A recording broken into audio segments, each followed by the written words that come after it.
जय हिंद दोस्तों, मैं आरती द्विवेदी। स्वागत है आपका study for life YouTube channel में।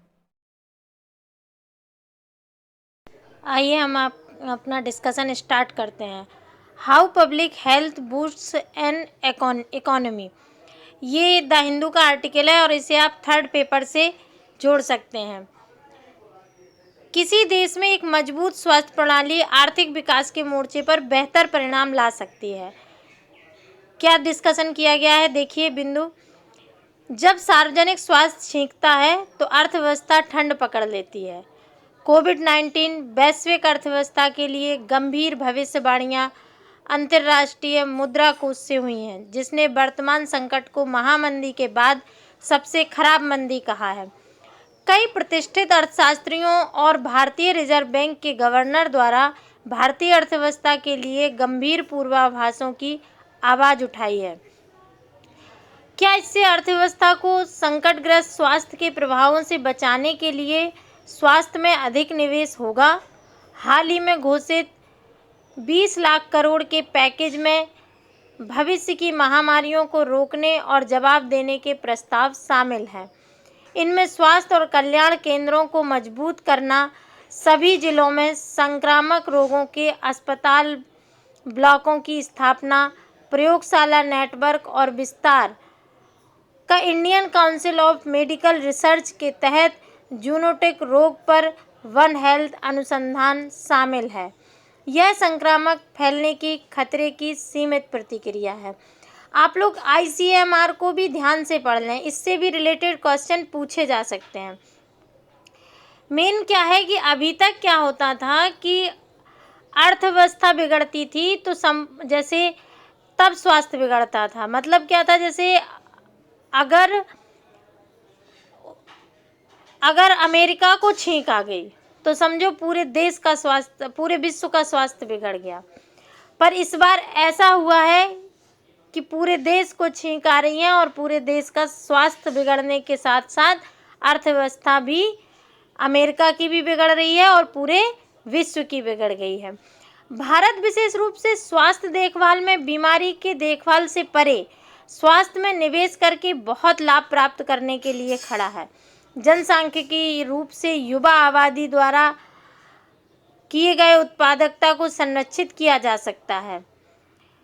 हमारे यहाँ युवा वर्ग अधिक है, अतः हम वैश्विक स्वास्थ्य ज़रूरतों को भी पूरा कर सकते हैं और अपने देश के लिए भी हम ऐसी प्रौद्योगिकी का निर्माण कर सकते हैं जिससे घरेलू उपयोग के अलावा हम निर्यात भी कर सकते हैं।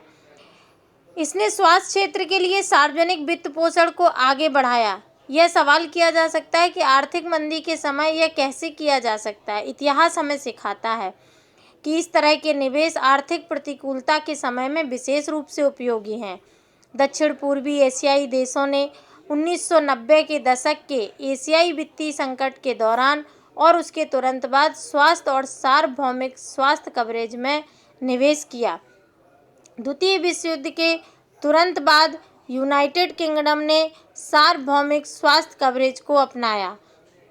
जापान ने 1960 के दशक की शुरुआत में उस युद्ध में हार से प्रभावित आर्थिक चोटों से उभरने के लिए इसे अपनाया था। उन सभी ने माना कि स्वास्थ्य में अधिक निवेश आर्थिक विकास के लिए एक जीत है। भारत को भी अपनी आर्थिक वृद्धि के प्रक्षेपक को बढ़ावा देने के लिए उस रास्ते को चुनना चाहिए। कोविड-19 के रूप में जो हमारे अविवेक के माध्यम से उभरा बाहर निकलता है, इसके परिचारक हमारे आर्थिक और सामाजिक जीवन को प्रभावित करते हैं। अगर हम स्वास्थ्य के माध्यम से इस आशा को बढ़ाएं तो ये हमारे लिए लाभदायक होगा। राजनीति के केंद्र में आते मजदूर। कोरोना संकट से निपटने के लिए लगाए गए लॉकडाउन ने हमें अनेक बातों के साथ यह भी सिखाया कि जनगणना के आंकड़ों से बाहर निकलकर मजदूरों का एक बड़ा समूह कैसे हमारे जनतंत्र के अनेक दरवाजों की सांकल खटखटा रहा है। इस सामाजिक समूह का चेहरा मोहरा, दुख, दर्द, संघर्ष कैसा है, इसे आज भारत की जनता बहुत अच्छे से देख रही है। भारत में प्रवासी मजदूर एक छितरी बिखरी जनसंख्या भले हों, किंतु बिखरे होने के बावजूद वे एक सामाजिक समूह हैं। उन सबके भीतर एक ही प्रकार का सामाजिक भाव है और यही नहीं उन्हें एक सामाजिक समुदाय में रूपांतरित करता है। प्रवासी मजदूरों का जिक्र भारतीय इतिहास में शुरू होता है, किंतु अभी तक या तो इन्हें मात्र श्रमिक मानकर एक समरूपी समूह के रूप में देखा जाता रहा या मात्र जनगणना के आंकड़ों में दर्ज करके छोड़ दिया जाता रहा। अब भी एक बड़ी संख्या में तब्दील हो गए हैं। अगर 2001 और 11 की जनगणना के आंकड़ों की तुलना करके देखें तो इनकी संख्या में बेतहाशा वृद्धि हुई है। 2001 से 2011 के बीच इनकी संख्या में उनकी वृद्धि कहीं तेज हुई है। 2001 में 30 करोड़ थी और 2011 में यह संख्या बढ़कर 45 करोड़ के आसपास हो गई है। यह विशाल आबादी एक इमोशनल कम्युनिटी के रूप में चुनावी राजनीति की एक प्रभावी संख्या होकर उभरती है। उत्तर प्रदेश, बिहार, झारखंड, मध्य प्रदेश जैसे राज्यों के चुनाव में इनकी संख्या आगे भी प्रभावी भूमिका में रहेगी। भूमंडलीकरण से पैदा हुआ और सशक्त हुआ मध्य वर्ग किसी के पक्ष एवं विपक्ष में राय बनाने वाला प्रभावी समुदाय है। उसके राजनीतिक स्वर के मुकाबले गरीब मजदूरों की राजनीति उभर सकती है। फलतः राजनीतिक दलों के सामने यह मजबूरी होगी कि वे मजदूरों से जुड़े मुद्दे उठाएं। यही शायद भविष्य की भारतीय राजनीति का नैतिक पक्ष भी होगा। जनतंत्र में संख्या बल का बड़ा अर्थ होता है। प्रवासी सामाजिक समूहों यानी मजदूरों का संख्या बल कम नहीं है। अब प्रश्न यह है कि उनकी राजनीति कैसी होगी। प्रश्न यह है कि क्या उनके भीतर से कोई नेतृत्व उभरेगा या राजनीतिक दल उनकी आवाज़ बनेंगे अथवा ट्रेड यूनियन की थकी हारी राजनीति उनका सहारा बनेगी। इतना तय है कि भारतीय जनतांत्रिक राजनीति में प्रवासी श्रमिकों का एक नया दबाव समूह विकसित होने की प्रक्रिया शुरू हो गई है। इस समूह का विकास किस रूप में होता है यह देखना है। प्रसिद्ध कवि वृत्त की तर्ज पर कहें तो प्रवासी मजदूरों के बारे में कोई अंतिम बात कहना अभी मुश्किल है। ये छोटी छोटी न्यूज़ हैं जो पीटी के लिए इम्पोर्टेंट हो सकती हैं। प्रधानमंत्री वय वंदना योजना को 3 वर्षों तक का विस्तार दिया गया। ये अब जो 31 मार्च 2020 तक समाप्त होने वाली थी, अब ये 31 मार्च 2023 तक रहेगी। इसमें वरिष्ठ जो जमा करने वालों की आयु है वो 60 वर्ष है मिनिमम और इनकी जो राशि है वो 15 लाख तक है। अगली एक न्यूज़ है, नीली क्रांति के लिए 20,000 करोड़ रुपए की मंजूरी। तो नीली क्रांति जान लें कि ये मछलियों के लिए होती है। ये आपके पीटी के पॉइंट से ठीक है। भारत ने खारिज किया नेपाल का दावा, अमेरिका ने चीन को फटकारा। आजकल नेपाल भी चीन के सह पे हमारे जो इलाके हैं उत्तराखंड आदि के उनको अपने मैप में दिखा रहा है। भारत के इलाकों को अपने नक्शे में दिखाकर मनमानी का परिचय दे रहे नेपाल को नई दिल्ली ने सख्त निर्देश दिया है।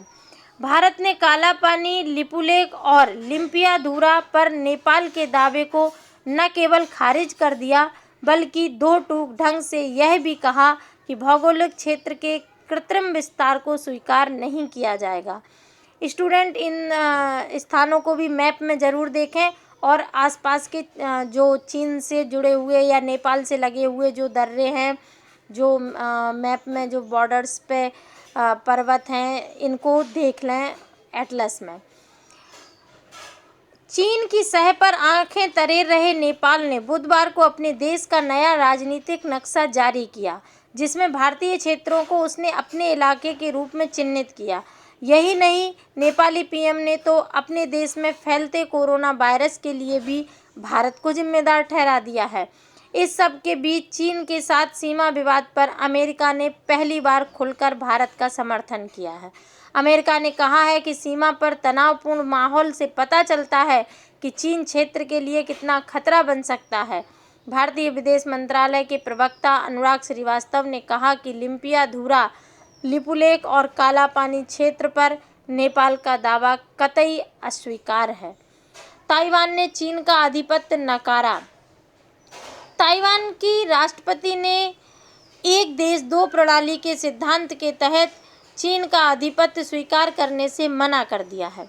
इस प्रणाली के तहत ताइवान का दर्जा कम कर दिया जाएगा और चीन ताइवान संबंधों की मौजूदा स्थिति बदल जाएगी। उधर ताइवान के इस ऐलान के बाद चीन ने सख्त रुख अपनाते हुए कहा है कि एकीकरण को हर हालत में अंजाम दिया जाएगा। तो आज के लिए यही न्यूज़, आशा है आपको पसंद आएंगी। इसे लाइक करें, शेयर करें, सब्सक्राइब करें और बेल आइकन दबाना ना भूलें। धन्यवाद।